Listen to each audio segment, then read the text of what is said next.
What is up? Welcome into yet another edition of the Ben Garcia Show. Thank you so much for making this a part of your day, however you're watching, however you're following the show, whether it's on Spotify, Apple Podcasts for free, on the iHeartRadio app, or you're putting a face to the voice and you're watching on YouTube. We appreciate that as well. Don't forget to like, share, subscribe, tell a friend about a Ben Garcia Show. We'd appreciate it. There's a lot of things to get to, a lot of things going on in college football, a lot of things going on in the NFL. It's officially football season, so let's jump right into it. So let's talk about something that I am about ready to take a victory lap on. There was an article that came out on Colorado football just highlighting some of the nonsense, some of the egotistical nonsense that has been coming out of Colorado for the past week and a half. It has been just pure nonsense. And I have been a clear advocate to this, a clear anti-advocate to some of this Colorado narrative, some of this speculation that Colorado could even turn to a college football powerhouse or even something that is actually attainable, an 8-9 win team. Colorado football was never going to be a powerhouse. Now, here's something that I'm willing to take a step further. I said that Deion Sanders, as much as I love to watch it, because I'll be honest, Deion Sanders is captivating. Shedeur Sanders is captivating. I like stars. I like superstars. I like being able to be clearly tuned in and be highlighted and just have my eyes locked on to stars. Shedeur Sanders does that, whether it's the flexing the watch, whether it's the your dad is Deion Sanders, or whether it's Deion Sanders going straight into primetime mode. But this is why I'm about ready to take a victory lap on all of this nonsense. The head coach for Oregon football, I forget the name. It's not Mario Cristobal. It's Dan Lanning, the Oregon head coach, had basically said pregame to his team, they're playing for clicks, we're playing for wins, or something along that line. And it was true then, and it's true now. This is what I've been clearly against. This is the problem with Deion Sanders being a head coach. This is the problem with Deion Sanders being an effective head coach, which is more of what we're talking about. You have to be an adult. You can't do the same primetime thing that you've been doing for the past 3 decades. That shtick doesn't work. You can act like you know all, and you can walk with your head up high, and there's just some things that you can't fake it until you make it. Deion Sanders is really into him, and that is perfectly okay for a cornerback. Cornerbacks and quarterbacks are judged differently. Head coaches and cornerbacks are judged differently. I don't care what the cornerback is doing. Obviously, to a sense, primetime had that. He was a star. He was a star before it was cool in the NFL to be a star. As a head coach, you got to be an adult. You have to be a leader. And Deion can lead, but it's a different type of leadership. And some of this is a little corny. It's a little cheesy. I never bought into it, but I thought it was going to be interesting. I thought it was going to be fun, and I am all for rooting for chaos and fun because that's what I want to see. It's easier for my business, it's easier to react to, and it's fun to talk about. But this is why I'm taking a victory lap. As a head coach, you're effectively a parent of a team. You're effectively the head of the household. Your job is to make sure everyone else falls in line. So when players are doing dumb stuff we'll talk about in just a minute, or when your son is acting nonsensical at times, I'm going to blame you. You have to be the adult. They emulate their parents. They emulate the head of the household. And that's what they're doing. That's what the Colorado players are doing. You want to take off the captains and the captain patches and just put L's for leaders and D for dogs. It's the stupidest thing I've ever seen. I saw the other day it was all about Flash because that's exactly what primetime was. He was about Flash. He was electric. He was a shell shocker. Colorado's got their Instagram handles on the back of their jerseys, their Twitter handles, their social media handles on the back of their jerseys. There is nothing more corny or nonsense than anything that I have seen close that compares to the nonsense and the idiocracy to Colorado football. Putting your social media handles in the back of your jersey, really, what are we? 15, 16, and are putting your at handle on the back of your car. It's why I'm out on Shedeur Sanders. I've tried to be in on Shedeur Sanders as long as I could be. The guy is too into him.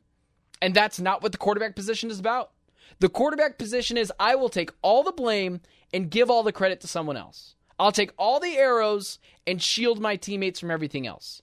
It's always been about we. That's what football has always been about. Shedeur Sanders is not into we. Shedeur Sanders is into me. Whether it's flexing his watch, whether it's whatever. Whether it's showboating on the sidelines, I don't care what the wide receivers, the offensive linemen, the defensive linemen, the cornerbacks, anyone else on the field is doing. The quarterback is different. Shedeur Sanders is just too into himself. It's why, in my opinion, Cam Newton never really reached his full potential in the NFL. One Super Bowl appearance, never had back-to-back winning seasons, never had back-to-back division winning seasons, never was a consistent quarterback. Check the statistics. Cam did a lot of this. It's because Cam was into Cam. Shedeur Sanders is into Shedeur Sanders. Except the difference is, Shedeur Sanders doesn't have nearly the physical capabilities that Cam Newton had. Cam Newton is bigger, stronger, and more talented than Shedeur Sanders. That's what got him through a lot of the NFL things. Shedeur Sanders is not going to work. He's too into him. You know, I had questions about Caleb Williams. Who's he into? Himself? The team? I'm still not sure on the Caleb Williams thing. I think it's going to work because I think he's that superbly talented. And I think we're just in a new age of the NFL where some of that personality can mix. Shedeur Sanders takes it way too far. He is like his father at the quarterback position, but not nearly as talented as his dad was. And that's not to say Shedeur Sanders might not be good or doesn't have a lot of talent. He's not Deion Sanders. So when you see the report, players are getting bullied in the locker room, or Shiloh Sanders, a guy that is a fringe NFL player to say the least, is slapping players in the locker room, and it's just gotten fully toxic, I blame Deion Sanders. I blame the parent. I blame the head coach. Kids emulate their parents. Players are going to emulate their head coach. And when the head coach is acting the same like as he did as a cornerback and not acting like an adult, that's the trouble you're going to get yourself into. That's the standard you're going to show your kids. You have to be the leader by example. This corny shtick of I'm prime time and I'm cooler than everyone and I am a shutdown guy, that worked in the 90s. It doesn't work anymore. As the head coach of the football team, you need to be a leader. It's why I never bought into this Deion Sanders stuff. It's why I never bought into this Deion Sanders hype. It's not going to work. It's falling apart quicker than I could imagine. And Colorado football is nothing but a clear debacle. And there's no one else to blame besides Deion Sanders. He set this expectation. He gave this example for his players to follow, and it is nonsense. It doesn't work. It's weird. Social media handles on the names of the back of practice jerseys is strange. Letting players beat up on each other in the locker room, bullying going on. Deion Sanders has a lot of maturing to do as a head coach. It worked as a cornerback because he was a cornerback. Head coach is a completely different ballgame. And Colorado is in a heap of trouble. And in my opinion, will be a massive disappointment in 2024. So I had a little bit of an epiphany when it came to this rookie quarterback scale. You know, oftentimes we're a little too quick about judging NFL rookie quarterbacks. And I get that.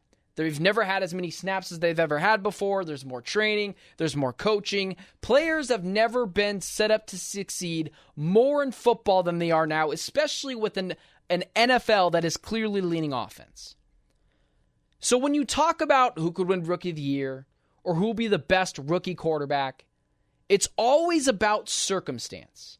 If you think Lamar Jackson is Lamar Jackson if he doesn't go to the Baltimore Ravens or another highly functional organization in the NFL, you're insane.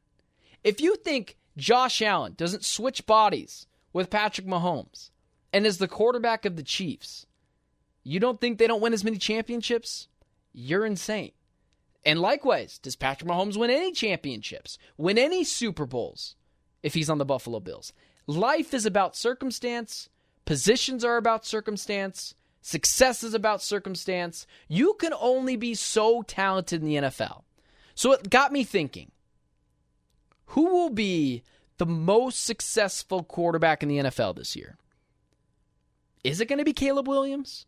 I looked at this NFC North news stats over the past couple of weeks in training camp. Granted, this is training camp. I'm not taking this with anything other than it's training camp. They're trying out things new. This isn't a Caleb Williams hate video. But Caleb Williams is 23 for 74, 5 touchdowns, 10 picks, 5 sacks with first-team reps. So that's first-team reps, right? A lot of weapons, though, on that team. DeAndre Swift, Keenan Allen, Rome Odunze, Cole Kmet, a better-than-average offensive line, although Bears fans don't like to talk about that. Then you got J.J. McCarthy, 55 for 64, 19 touchdowns, 1 pick, 0 sacks, second-team reps. Life is about circumstance. And again, those are second-team reps, but clearly a lot better than Caleb Williams in camp. Again, take it with a grain of salt. I'm not punishing Caleb Williams because he's the starter. But is there a world where J.J. McCarthy and Bo Nix potentially are the best quarterbacks this year? Now listen, J.J. McCarthy might not start, but what about Bo Nix? Could he have a Drew Brees-like season? Maybe not Drew Brees, but a young Drew Brees-like season? A rookie Drew Brees-like season? Is that a possibility? I mean, think about it. And we're just spitballing here. Teams with an offensive head coach and then quarterback tend to do better, right? Look at some of the Super Bowl champions recently. A lot of offensive head coaches.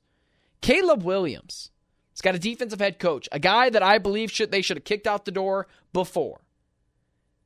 The way to being great in the NFL is not having a defensive head coach and a great offensive quarterback. You want to double down on offense. C.J. Stroud is the statistical anomaly. It's a lot of Patrick Mahomeses and Andy Reid's and Kyle Shanahan and whatever quarterback he's rolling into the Super Bowl. Josh Allen is clearly a life preserver for the Buffalo Bills, and a lot of that has to do with Sean McDermott, defensive head coach. If J.J. McCarthy starts this year, and clearly has the better position to succeed than Caleb Williams, that's not even an argument. Caleb Williams is on an organization, is on a franchise that has never had a 4,000-yard passer. They have never gotten a quarterback right. So you put in a head coach who I don't really believe in Matt Eberflus. A defense that was good at the end of last year, but who knows what we're going to get. And then you look at the Vikings. T.J. Hawkinson will be back. Justin Jefferson, Jordan Addison, Aaron Jones, Christian Darrisaw. And then you have Kevin O'Connell, a head coach I very much believe in. And you look at Bo Nix. Bo Nix on the Broncos. Sean Payton, Cortland Sutton. A better offensive line this year. 2 fine backs, Jaleel McLaughlin, and the guy who tore his ACL a couple of years ago. I forgot his name. Name escapes me. Javonte Williams. It makes you think. In the long run, you would clearly always take Caleb Williams. But just this year, and maybe in the near future, could J.J. McCarthy and Bo Nix benefit from offensive head coaches and pretty good weapons? J.J. McCarthy, especially on the weapons front. Is it possible? Caleb Williams struggles a bit because the Bears were too dumbfounded to not do away with Matt Eberflus. I think it's an interesting conversation with who will be the best rookie quarterback this year. Just that sentence on its own. And you look at the Bo Nixes and the J.J. McCarthys of the world, offensive head coaches, decent weapons. J.J. McCarthy obviously severely loaded on the offensive front. And you look at the Bears. Matt Eberflus, defensive head coach, an organization that has literally never gotten quarterback right. It's like we've talked about before. Does Lamar Jackson succeed if he doesn't go to the Baltimore Ravens? Does Josh Allen win as many Super Bowls as Patrick Mahomes if those two players switch bodies and switch teams? It's a real conversation. It's interesting. Who will be the breakout quarterback this year? Because we will have at least one. That's what history tells us. there is a scenario where it's not Caleb Williams. And there's especially not a scenario where it's not Drake May. Defensive head coach hasn't looked great in camp. Gerard Mayo is now the head coach of that team. And then you look at Jaden Daniels. I have never been so confident on a quarterback like Jaden Daniels that he won't succeed in the NFL. I watched him at Arizona State. It wasn't great. Then he goes to LSU, gets Brian Kelly, Malik Neighbors, Brian Thompson Jr., and weird, somehow wins the Heisman. And I wouldn't have given that to him. I would have given it to Michael Penix Jr. And then you add Cliff Kingsbury to the fold. I watched Cliff Kingsbury for 3-4 years. He's a horrendous offensive play caller.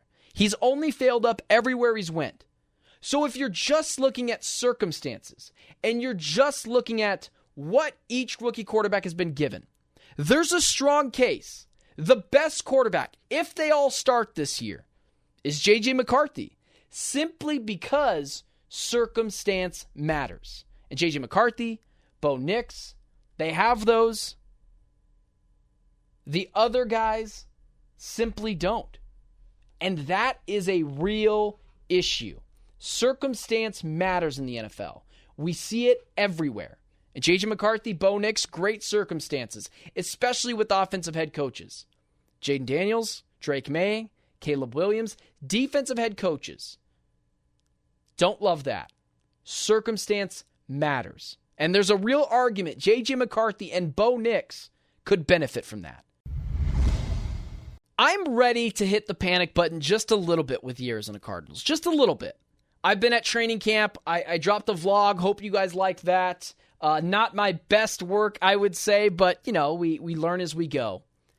I was at the practice in which B.J. Ojulari went down. I saw the clip. I watched it happen in real time. It was right in front of my face. I was talking with PHNX Cardinals Bo Brock, and him and I were trying to figure out who was it on the field. I didn't have my glasses on. My eyesight's not great. Bo Brock was like, who is that? And I go, I think it's B.J. Ojulari. We're both running down there, trying to tweet it out, trying to talk about it. Follow me on all social media platforms at Ben Garcia Show. And it really didn't hit me until Saturday when I did a radio show with Jackson Groff, another colleague of mine. B.J. Ojulari, losing him could be a massive terminal blow to the Arizona Cardinals. Now, we can talk all day about Hassan Reddick. I am all in on the Hassanic trade. I am all in on that. Now, this team, I don't think, is at the win now, and if they don't figure it out, they are screwed. There's a lot of fans out there that are $110 million in cap space next year. Make a move.